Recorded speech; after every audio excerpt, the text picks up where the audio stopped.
Hello everyone, दर्शकों आपका स्वागत है आज कामिनी गर्भ संस्कार सेंटर में। आज हमारे साथ है doctor Pratiksha Desai. She is MD Ayurvedic and in gynaecology. और हमने लास्ट एपिसोड में जो हमने डिस्कस किया था, आपको बताया था कि गर्भ संस्कार होता क्या है।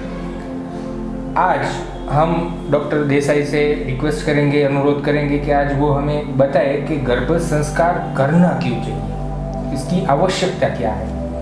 तो चलिए आज मैडम से पूछते हैं। Madam, first of all thank you madam for you are giving good time for आपने हमने दर्शकों को अच्छा टाइम दे रहे हैं आप। तो हमारा सबसे पहला सवाल ये है कि गर्भ संस्कार करने से गर्भित शिशु और गर्भवती माता इन दोनों को क्या क्या फायदे होते हैं? सबसे पहले दर्शक मित्रों को मेरा नमस्कार। मयंक जी, आपका क्वेश्चन बहुत ही अच्छा है कि गर्भ संस्कार से क्या फ़ायदा होता है। एक क्वेश्चन ऐसा है कि इसमें अगर कुछ बोलने के लिए मुझे कहने के लिए अनुरोध किया जाए तो इसमें तो पूरा दिन निकल जाता है कि क्या फ़ायदा रहता है बच्चे के लिए और माता के लिए। लेकिन मैं शॉर्ट में बताऊं तो जो गर्भ संस्कार है ये ऐसा प्रोसेस है कि अगर हम चाहते हैं कि हमारा बच्चा हमें ऐसा चाहिए, जो हम डिज़ायर चाइल्ड बोलते हैं, तो उसकी जो प्राप्ति है वो हमें गर्भ संस्कार से ही मिलती है। क्योंकि जो हम सोचते हैं कि हमारा बच्चा ऐसा होना चाहिए। यस, मुझे ये बहुत दुख होता है कि बहुत सारे लोग को ये पता नहीं होता है कि ये अपने डिज़ायर चाइल्ड की प्राप्ति कर सकते हैं।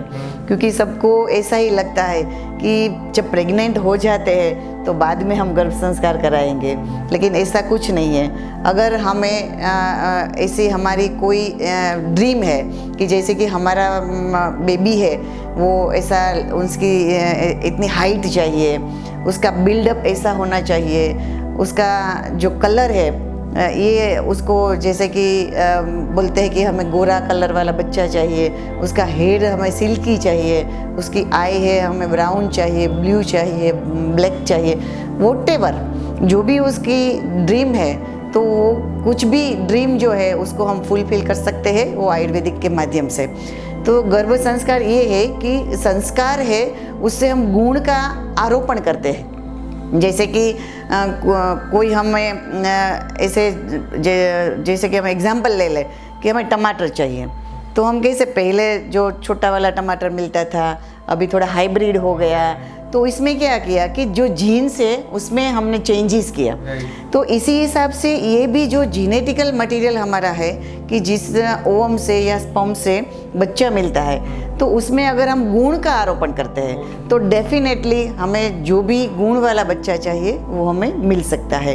ये है प्री कंसेप्शन गर्भ संस्कार का फ़ायदा कि जो हमारे पास दंपति आते हैं कि हमें ऐसा बच्चा चाहिए तो हम उसको डेफिनेटली उसके लिए प्रयत्न कर सकते हैं। दूसरा ये है कि एक छोटा सा एक थोड़ा अपने दर्शकों के लिए मैं पूछ लेता हूँ। इसके मन में होगा कि हमने ये बोला है कि डिज़ायर जो चाहिए वो, तो यहाँ पे डिज़ायर जो है, जो हमारी इच्छा है वो बच्चे के हेल्थ के हिसाब से, यस, ऐसा नहीं है कि वो लड़का है या लड़की है, ऐसा डिजायर बिल्कुल नहीं है। बिल्कुल नहीं, बिल्कुल नहीं। तो हमारे दर्शकों को वो डिजायर वाले तो ऐसा सोचे लड़का होना लड़की होनी ये तो टोटली नेचर के हाथ में है।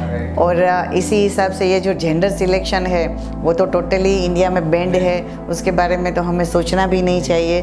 लेकिन जो भी हो, लड़का हो या लड़की हो, लेकिन वो उत्तम संतान हो, ये उसका जो इंटेलेक्चुअल पावर है वो बहुत ही ज़्यादा पावरफुल है।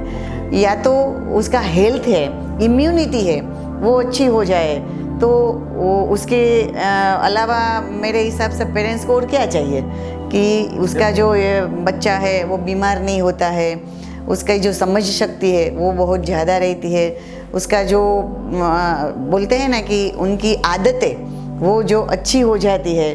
तो वो लड़का होता है या लड़की होती है, लेकिन सभी को ऐसा आदर्श बच्चा चाहिए तो अगर हम प्रयत्न करते हैं तो वो डेफिनेटली हम आयुर्वेदिक पद्धति से उसको प्राप्त कर सकते हैं। तो ये जो आप बोल रहे थे कि क्या फ़ायदा होता है, तो मेरे हिसाब से इसमें सब सब्जेक्ट है, उसमें एक ही सेंटेंस में उसका आंसर आ गया कि डिज़ायर चाइल्ड। आप कुछ भी कल्पना कर लो, क्योंकि हम जो पहले आते हैं दंपति तो उसको के पास हम पहले लिखवाते हैं कि आपके कैसा बच्चा चाहिए, तो उसी हिसाब से उसका ट्रीटमेंट प्लानिंग होता है।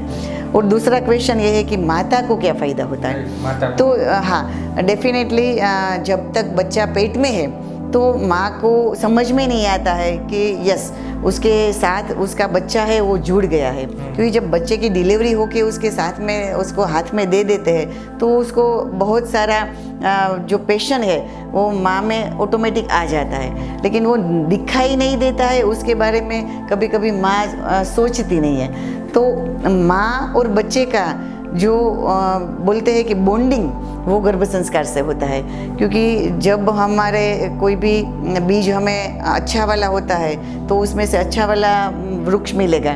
तो इसी हिसाब से अगर बहुत ही सूक्ष्म स्वरूप में ये जो गर्भ है उनके अंग अवयव बनते हैं, तब जो माँ है वो अच्छा प्रयत्न करती है, जो बोलते हैं शास्त्र के अनुसार उसका आहार विहार रहता है, अच्छा म्यूज़िक सुनती है, उसके साथ संवाद करती है, उसके साथ बातें करती है, उसको सिखाती है, तो ऑटोमेटिक ही बच्चा अंदर ही सीख जाएगा। क्योंकि हमने पौराणिक बातें भी बहुत सुनी है, अभिमन्यु है, शिवाजी है, या तो बहुत सारे ऐसे भी कैरेक्टर्स है कि जिन लोगों ने जो माँ ने उसको सिखाया था प्रेगनेंसी में, तो उनको आगे जाके उसका जो इंटेलेक्चुअल पावर है वो अलग ही था।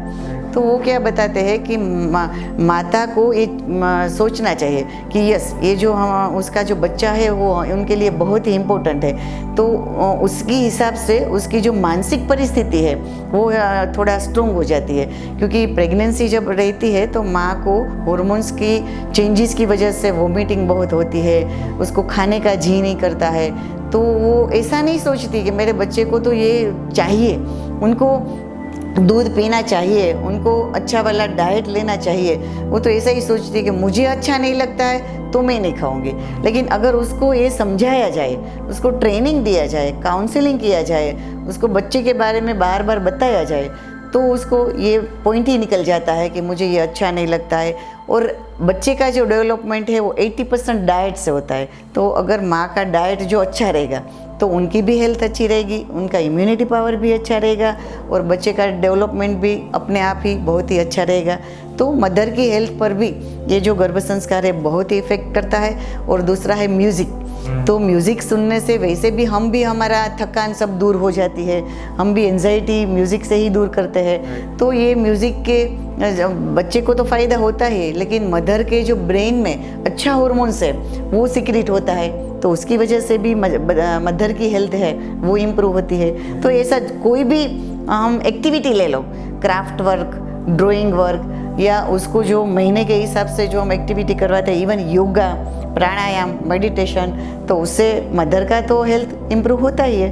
तो मदर एंड बेबी दोनों के लिए गर्भ संस्कार है वो अनबिलीवेबल इफ़ेक्टिव है। तो आपका जो कहने का तात्पर्य यही है कि मदर और बच्चे दोनों को हेल्थ का बेनिफिट है, लेकिन साइकोलॉजिकल बेनिफिट भी है। और एक प्रेगनेंसी जो टाइम रहता है वो काफ़ी तनाव वाला रहता है। Exactly, yes. जो कम करने में गर्भ संस्कार काफ़ी हद तक यस, ये बात मयंक तूने बोला तो मुझे समझ याद आया कि वैसे क्या होता है कि 9 मंथ की जर्नी होती है ना, तो बहुत ही डिफ़िकल्ट रहती है कि मदर का कुछ ना कुछ कंप्लेन रहता है और नेगेटिविटी भी बहुत रहती है कि मेरे बच्चे को ये हो जाएगा, वो हो जाएगा, अच्छा तो होगा ना, हिलता फिरता तो होगा ना, वेट तो बढ़ता रहता होगा ना।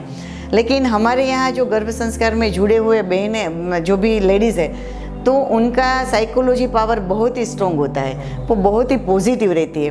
और जब लास्ट 2 मंथ्स होता है, जैसे कि 8 और 9 मंथ में, तो रेगुलर जो भी प्रेग्नेंट लेडी हमारे पास आती है तो वो क्या बोलती है कि अब मैडम कब डिलीवरी होगी, मैं तो थक गई हूँ, वो हो जाए तो अच्छा है, मुझे नींद नहीं आती है। लेकिन जो गर्भ संस्कार करते हैं वो बहनें ऐसे बोलती है कि अरे मैडम मेरा तो 9 मंथ हो गया, अभी डिलीवरी हो जाएगी। यस, हाँ 9 मंथ उनके हाँ उत्सव के समान होता है। यस, और अब तो डिलीवरी हो जाएगी तो मेरी सब एक्टिविटी बंद हो जाएगी, मुझे तो बहुत ही दुख हो रहा है। वो रोती भी है। और एक हमारे जो गर्भ संस्कार में एक ग्रेट मोम थी, तो उनको तो ऐसा बोला था कि ये जो पीरियड है कि जो मैंने गर्भ संस्कार किया, वो जो पीरियड है ये मेरा एंगेजमेंट वाला पीरियड जैसा मुझे लग रहा है कि बहुत ही ड्रीम टाइम, कि मुझे लगे कि बस ख़त्म ही ना हो, तो ऐसा पूरा माहौल बन जाता है।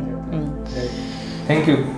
तो आपने जो देखा अब तक के ये गर्भ संस्कार जो है उससे शिशु को और उनकी माताओं को क्या फ़ायदा होता है, अब तक जो मैडम ने समझाया है बहुत अच्छी तरीके से हमारे दर्शकों को पता चला होगा। आगे भी आपके दिमाग में कुछ क्वेश्चन तो होंगे, आई एम श्योर डेफिनेटली। अब तो इंटरेस्ट शुरू होना स्टार्ट हुआ है, तो जो हमारा अगला क्वेश्चन है उस पर जाने से पहले मैं आपको बता देता हूँ कि वो हम देखेंगे नेक्स्ट एपिसोड में। तो आपको थोड़ा वेट करना पड़ेगा, but thank you madam. Okay, will meet again, हम फिर से मिलेंगे। Thank you. थैंक यू, नमस्ते।